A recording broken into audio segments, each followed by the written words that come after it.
자, 민규쌤입니다. 자, 프린트 영상 조금 계속 지연이 됐습니다. 빠르게 좀 찍어서 올리도록 하겠습니다.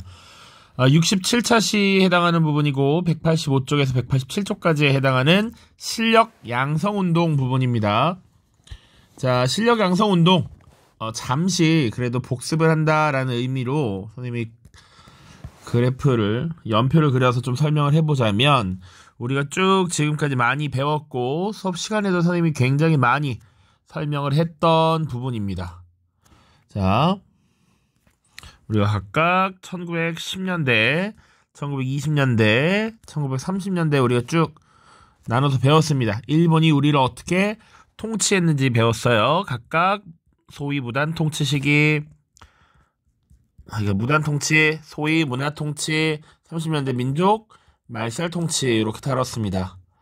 자, 그에 대한 대응을 우리가 이제 배우고 있고, 1910년대 국내와 국외로 나눠서 설명하는 거 이미 너무 많이 해서 지겨울 것 같아요. 그치? 비밀 결사의 형태로 움직이거나 혹은 국외로 이동하거나 하는 모습 보였다. 그리고 국외로는 만주, 연해주, 미주, 일본으로 넘어갔고, 그리고 국외에서는 준비 단계였다 라고 했죠. 그래서 혹은 준비 혹은 기지건설 단계였다 라고 얘기했습니다. 자, 그리고 그 이후에 이제 1920년대 본격적인 독립운동이 시작되는데, 이 국내에서는 어떤 모습이 나타났느냐, 일본의 소위 문화통치 시기에 이제 일종의 자유가 조금 허용됐습니다. 한국인의 전통적인 문화적 양상들을 인정하겠다라는 모습을 보였기 때문에 어느 정도 단체 설립이나 신문의 발간 이런 것들이 허용이 됐습니다. 그래서 그런 일본이 허가하는 자유 속에서 우리가 할 수 있는 노력들을 벌이기 시작했다. 그 대표적인 양상이 이 실력 양상 운동이었던 것이죠. 자, 그래서 실력 양성 운동 여기 나와 있고요. 지금 쭉 살펴보기 전에 이전체 진단평가만 잠깐 보고 넘어가도록 하겠습니다. 1번 홍범도, 최진동, 안무가 이끄는 군대가 연합하여 봉오동 계곡에서 일본군을 공격하여 승리한 전투, 당연히 봉오동 전투가 되겠습니다. 1920년이었습니다. 자, 이후에 독립군을 토벌하기 위해서 사실 일본군은 훈춘 사건이라는 걸 조작하게 되죠. 그리고 나서 일본군이 들어왔을 때 이 일본군을 유인해서 승리를 거뒀던 게 청산리 대첩이었습니다. 자, 2번 1919년 만주 지린성에서 김원봉의 주도로 의열단이라고 하는 것이 결성되었죠. 자, 이제 본격적인 내용 들어가 볼게요. 자, 첫 번째 물산 장려 운동입니다. 이것은 토산품 애용 운동이다 라고 보시면 돼요. 여기 설명이 붙어 있지만 내 살림 내 것으로 라는 구호를 세웠고, 민족산업을 보호하고 성장시키기 위해서 토산품 애용, 근검저축, 금주, 금연 등의 실천을 강조했습니다. 자, 그러면 이런 물산 장려 운동은 왜 일어났는가? 첫 번째 배경. 일단 회사령이라고 하는 것이 폐지됐대요. 회사령이 뭐였는지 우리가 잘 기억을 해야 됩니다. 자, 회사령이라고 하는 것은 1910년에 일제가 발표한 법이었고, 회사를 설립하려면 총독부에 허가를 받도록 했어요. 자, 이 허가를 받는다는 건 무슨 의미냐? 일본이 산업을 통제한다라는 거야. 회사를 쉽게 만들지 못하게 한다라는 의미입니다. 자, 그래서 이 회사령을 폐지시키는 1920년의 조치. 그러면 이제 총독부의 허가를 받지 않아도 된다라는 거야. 그러니까 폐지했다는 말은 만들고 나서 신고만 하면 돼. 나 이런 회사 만들었으니까 이 소식 전합니다 라는 거야. 자, 그래서 우리 민족의 기업이 어느 정도 설립될 수 있었다. 그리고 일본과 한국 사이의 관세가 철폐됩니다. 1923년이고요. 요 문제는 뭐냐? 값싼 일본 상품의 수입이 증가된다라는 것이지. 요것이 문제가 되는 것입니다. 자, 그리고 이 궁극적으로 물산장려 운동의 목적은 무엇이냐? 어쨌거나 회사령이 폐지되면서 우리 민족의 기업이 늘어나고 있는데, 사실은 우리나라 기업뿐만 아니라 외국 기업도 늘고 있다. 일본 기업이 늘고 있다라는 것이죠. 그래서 일본 기업과 우리나라 기업이 경쟁을 하게 될 텐데 우리나라 기업을 살려야 될 거 아니야. 그래서 민족 산업을 보호하고 성장을 도모하기 위해서다. 그래서 1920년 조만식이라는 인물 그리고 평양에서 시작했습니다. 키워드 잘 가져가시고 조선 물산 장려회라고 하는 단체를 조직하고 이 물산 장려 운동을 실행에 옮기게 되는 것이죠. 그런데 문제는 뭐냐면 실제로 이 물산 장려 운동이 어느 정도 호응을 얻고 잘 진행을 했습니다만 한계에 다다랐다. 왜냐? 물산 장려 운동을 통해서 민족 기업이 성장했어. 이윤을 얻어. 그러면 원래 기업이라는 것을 이윤을 얻으면 재투자를 해서 그 생산, 경제력 파이를 키워야 되는데 이것이 기업의 생산력 향상으로 이어지지 못했다라는 것. 그리고 기본적으로 오케이, 우리 민족 기업을 위해서 사려는 사람들이 많아. 수요는 늘어나는데 공급은 늘어나지 않습니다. 그대로야. 그러니까 당연히 상품 가격이 상승할 수밖에 없었고 그리고 우리 민족들이 열심히 사주지만 우리 민족을 위해서 뭔가 이루어지지 않는다라는 것이죠. 그러다 보니 이것에 대한 사회주의자들의 비난이 있었습니다. 원래 사회주의자들의 다수는 보통 농민과 노동자 계층이었고 이 사회주의자들은 근본적으로 이 농민 노동자들이 지주와 자본 가격을 타도해야 된다라고 생각을 하고 있었습니다. 그렇기 때문에 우리를 억압하는 이 자본가들의 이익을 위한 이 물산장려 운동 더 이상 해서는 안 된다라고 비난을 하게 되는 것이고 점차 가격은 오르고 그러다 보니 소비자들의 외면을 받게 되는 것이죠. 이것이 물산장려 운동입니다. 자, 두 번째 밀립대학 설립 운동입니다. 우리 국민들이 시민들이 대학을 세우자라는 겁니다. 배경 보시면 일제 식민지 차별교육에서 시작됐다. 자, 조선교육령이라고 하는 별도의 법을 만들었죠. 자, 조선인들과 일본인들을 다르게 교육했다라는 겁니다.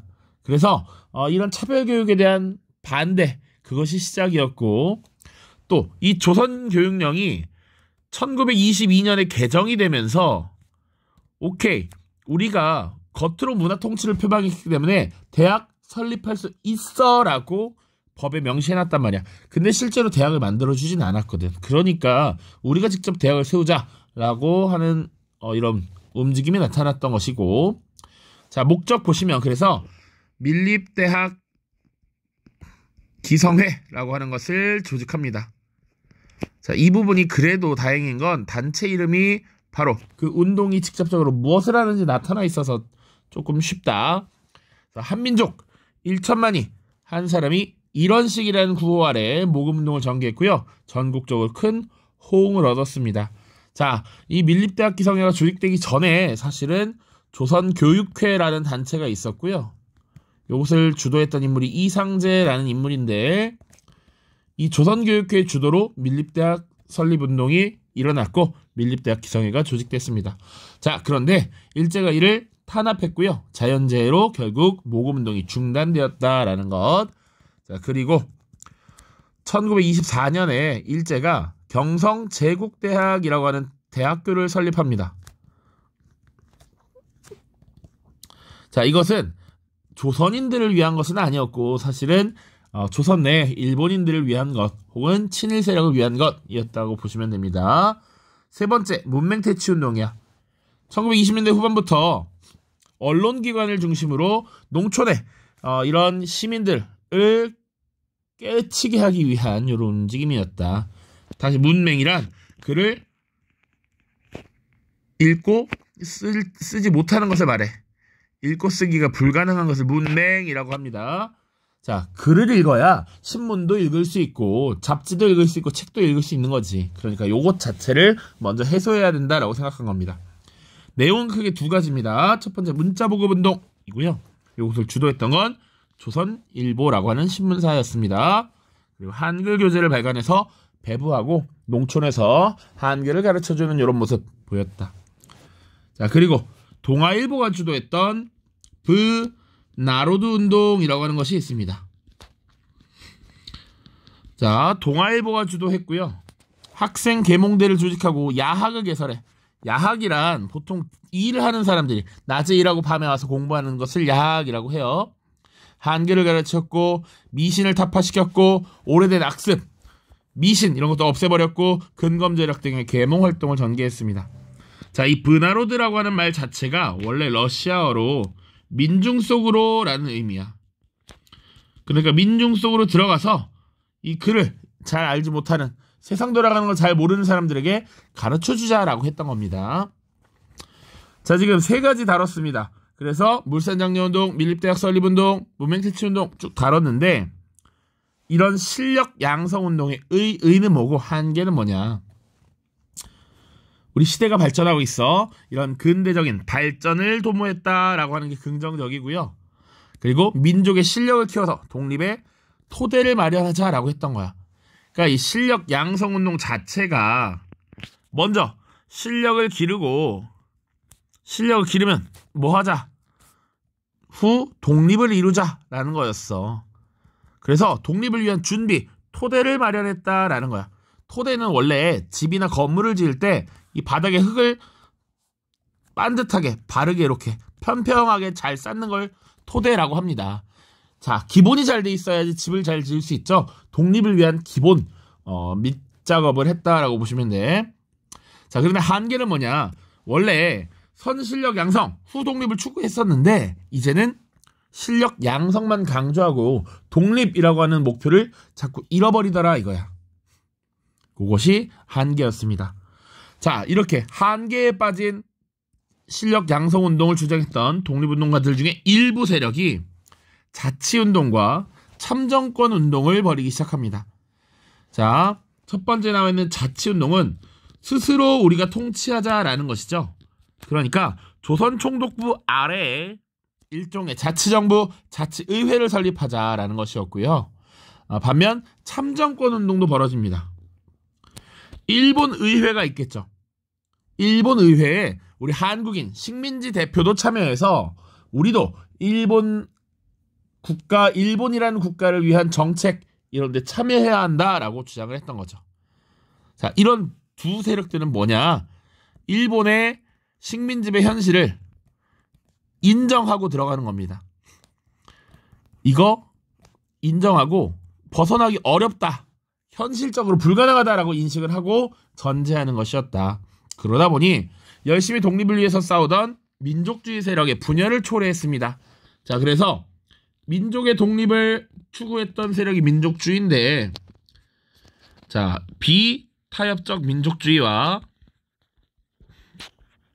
일제에 협력하는 타협적 민족주의로 분화하게 된다. 그래서 이 타협적 민족주의 세력이 지금 자치운동, 참정권운동 같은 것을 주장했던 것이죠. 자, 이렇게 보시면 되겠습니다. 자, 자료학습 보고 마무리하죠. 다음 자료를 보고 빈칸에 들어갈 알맞은 말을 써보자. 보아라, 우리가 먹고 입고 쓰는 것이 거의 다 우리의 손으로 만든 것이 아니었다. 밑에 쭉 내려가서, 자, 입어라, 조선 사람이 짠 옷을. 먹어라, 조선 사람이 만든 것을. 써라, 조선 사람이 지은 것을. 조선 사람, 조선 것이라고 하는 메시지를 주고 있죠. 조선물산 장려회의 걸기문이었습니다. 민족개혁의 육성을 위한 물산장려운동 등의 뭡니까? 실력 양성운동은, 실력 양성운동이 더 큰 범주예요. 자, 이 실력 양성운동 안에 물산장려운동, 밀립대학 설립운동, 그리고 문맹퇴치운동이 있었다. 2번, 다음 자료를 보고 빈칸에 들어갈 알맞은 말을 써보자. 조선 밀립대학 기성의 창립 초기의 기념사진입니다. 자, 문화통치 일환으로 제2차 조선교육령을 발표했습니다. 그러니까 1차도 있었겠지. 1차는 무단통치 시기 1911년에 발표해서 조선인에 대한 차별적 교육, 그리고 조선인들은 기본적인 말과 일상생활만 할 수 있으면 된다라고 해서 보통교육 중심으로 교육을 진행했습니다. 그러다가 문화통치 시기가 되는 1922년에 이것을 개정해요. 이때는 차별을 줄이겠다, 차별하지 않겠다라고 겉으로 표현해. 그래서 기존의 보통교육을 4년만 받도록 했던 것을 6년을 늘려주고요. 그리고 고등교육을 받을 수 있는 기회도 주겠다, 이렇게 표명합니다. 자, 그런데 보면 실제로 고등교육이 이루어지지 않았고 민족 지도자들이 대학을 설립하려는 밀립대학 설립운동이라고 하는 것을 벌였던 것이죠.